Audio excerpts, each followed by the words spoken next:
What's up, guys? So this is a 2008 Expedition, but this will work for a 07 to 14, and it's going to be the base model. It's going to be different than all the other videos I've seen online. They show these buttons here, but this doesn't have the buttons, and it doesn't have chrome. This is like a silver color. All it has is this button right here. Okay, that's the button we're going to focus on. Let me show you how to do it. Turn the key on. Don't start the engine. Look at all, make sure all the lights are on, check engine lights on, all that stuff. Okay.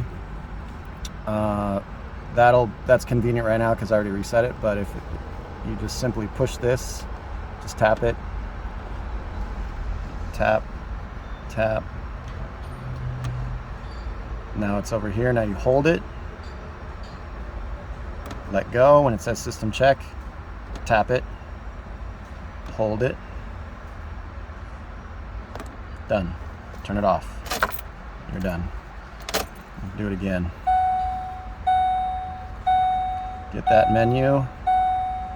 Hold it. Let go. Don't hold it, but just tap it. Now hold it down. Done. Well, that's it. Thanks for watching. Hopefully this helped you guys, because it took me a while to find a good video that showed something, and I still have to mess around to get the right procedure, because when I hold it down, it doesn't work. You have to tap it that one time in the middle. So yeah, let's help some other people out. Leave a comment, hit the like button, and it'll show up on other people's feed, and the next time you have to do your oil change and you forget. Thanks for watching. Love, peace, and chicken grease.